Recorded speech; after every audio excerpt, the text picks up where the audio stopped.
The broadcast is now starting. All attendees are in listen-only mode. Hello, everyone, and thank you for joining us today. Give us just a moment as we get the presentation ready to go.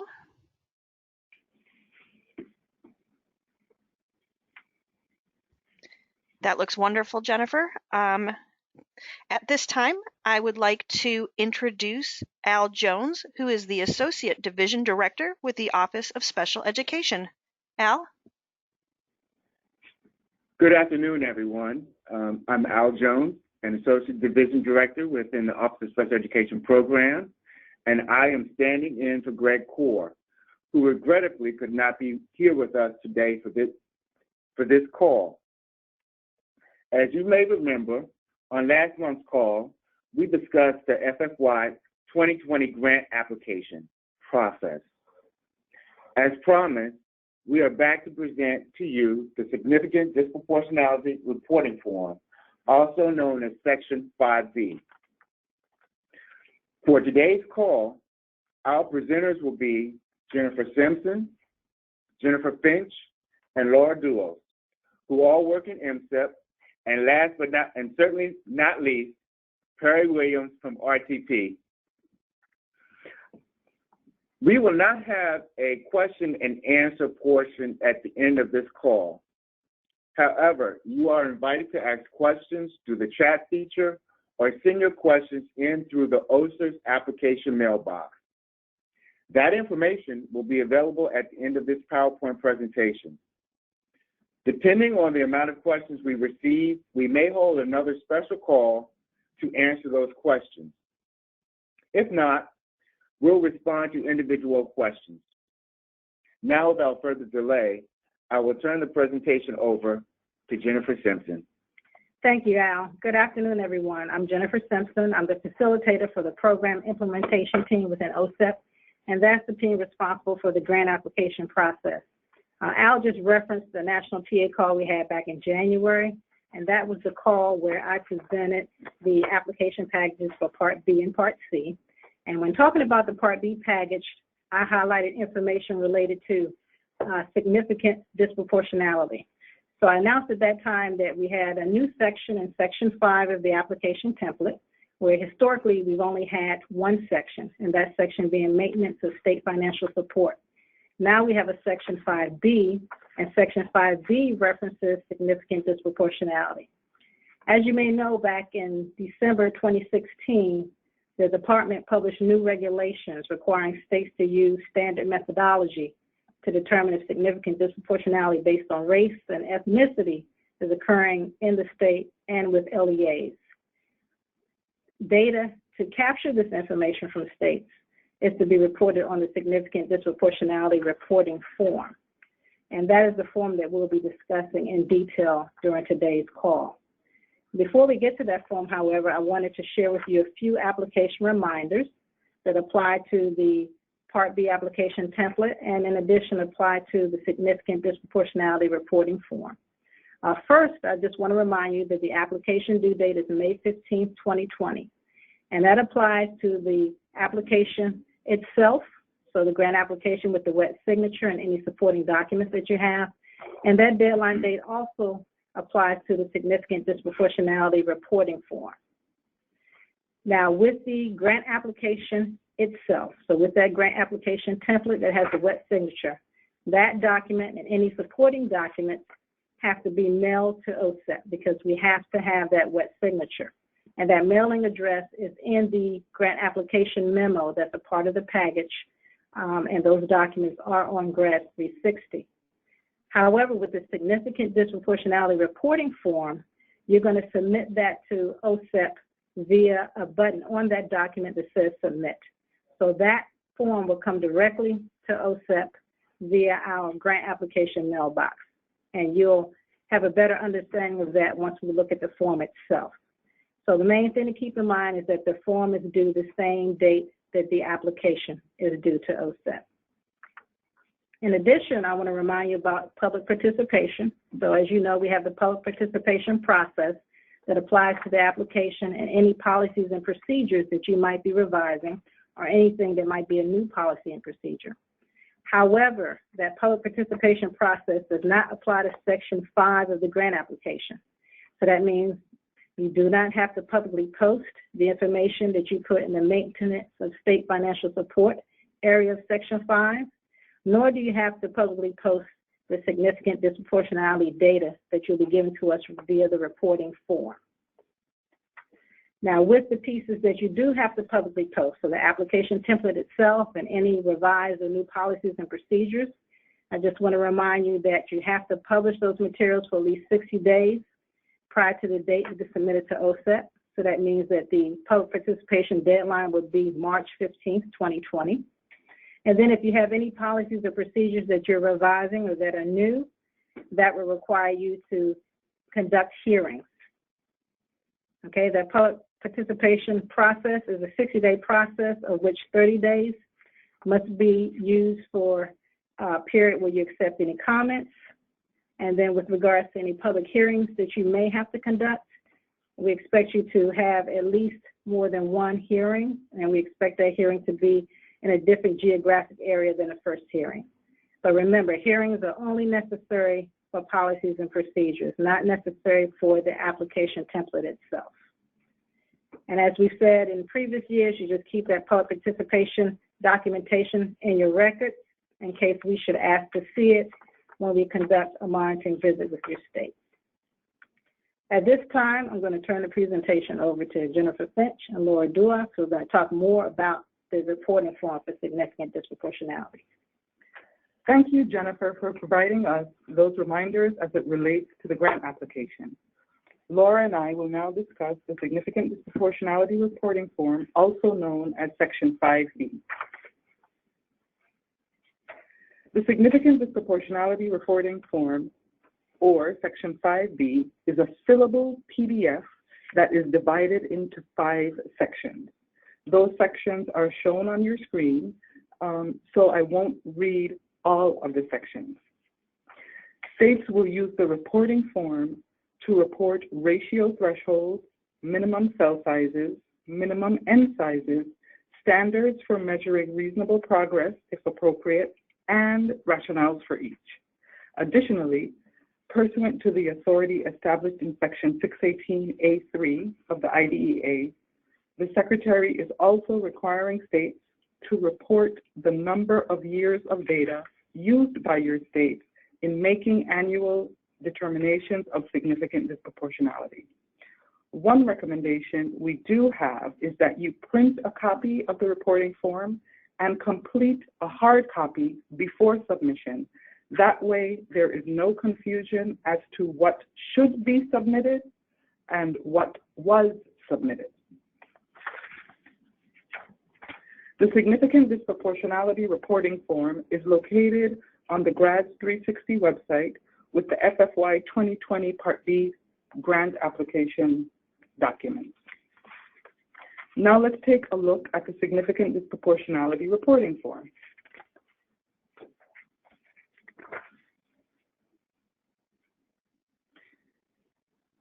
In Section A, states are to first select their state or entity from the drop-down menu. The remainder of the form is designed with prompts to guide states through the completion based on what is occurring in your state. In this section, you're expected to complete the form by indicating the correct details regarding minimum N sizes for your state.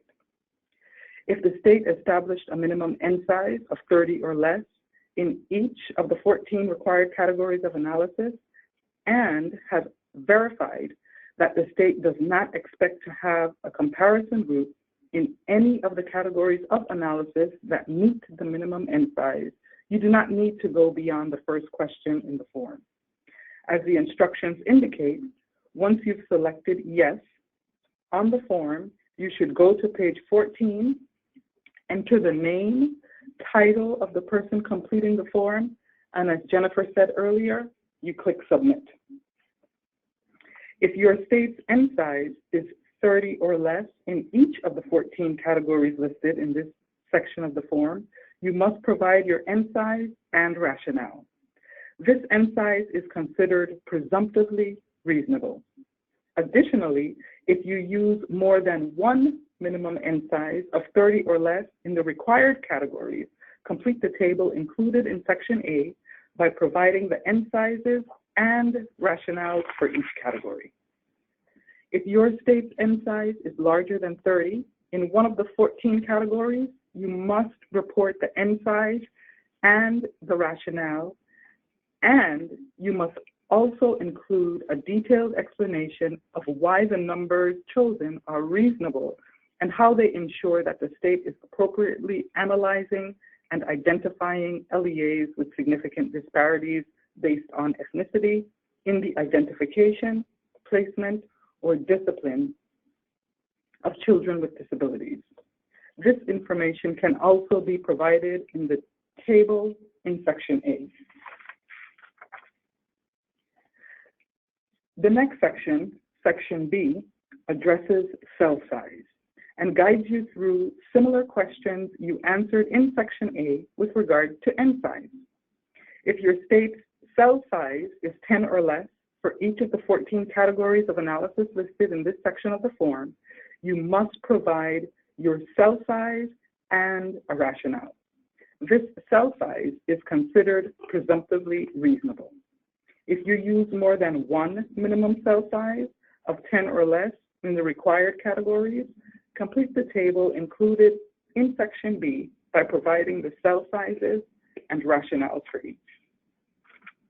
If your state's cell size is larger than 10 in one of the 14 categories, you must report the cell size and the rationale, and you must also include a detailed explanation of why the numbers chosen are reasonable and how they ensure that the state is appropriately analyzing and identifying LEAs with significant disparities based on race and ethnicity in the identification, placement, or discipline of children with disabilities.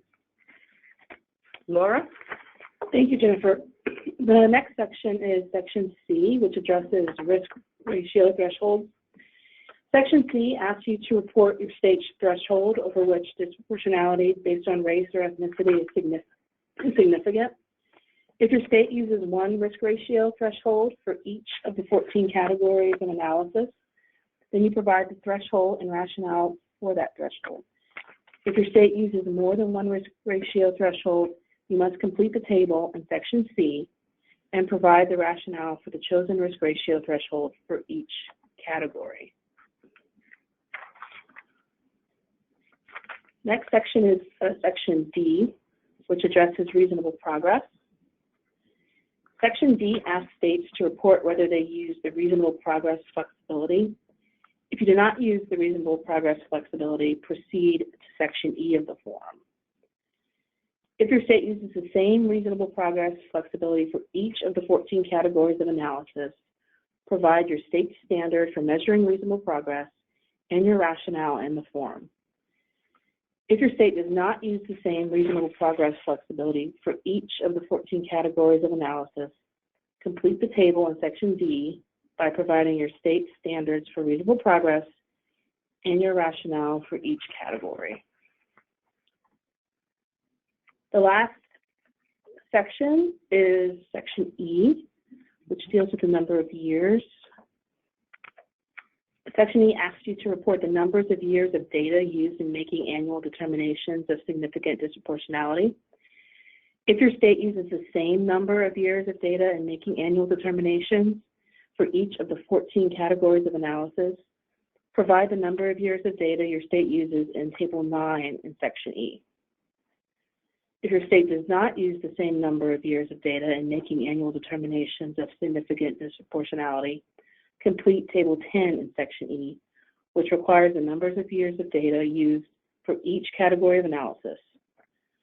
Once the form is completed, please enter the name and title of the person completing the form in the appropriate boxes, as well as the date, and then hit the Submit button, which will then send the form to OSEP.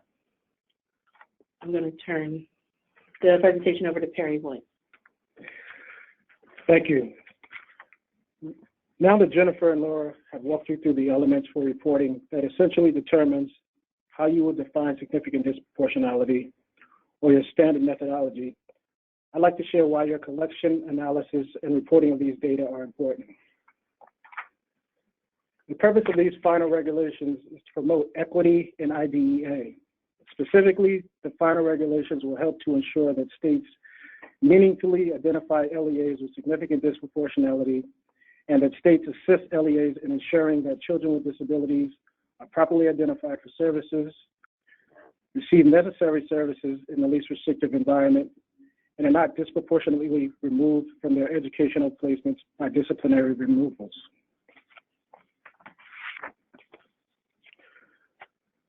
Why is this important?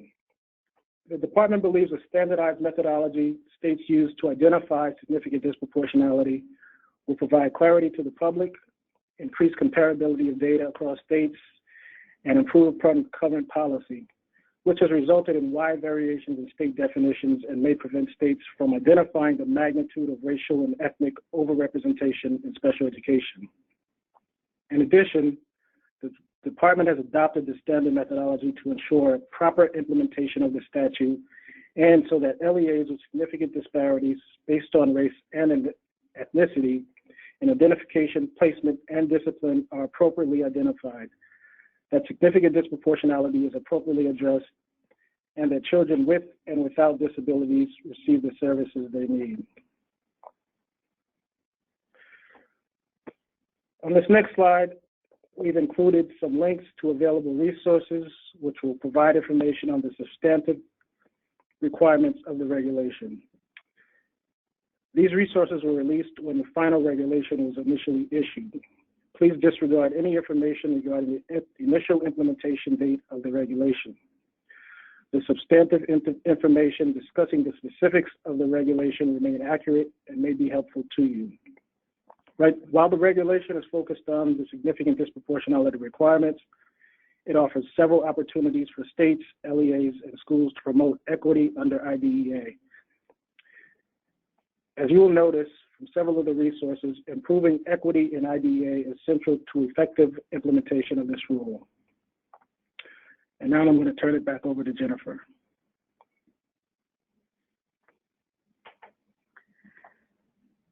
This concludes today's call. And again, I would like to thank you for your time. If you have questions, please send them to the OSERS application mailbox at osers.bapp@ed.gov. Please place significant disproportionality in the subject line. And the form will be posted before close of business today on the grads page that was mentioned earlier, and on the page with the registration information for today's call.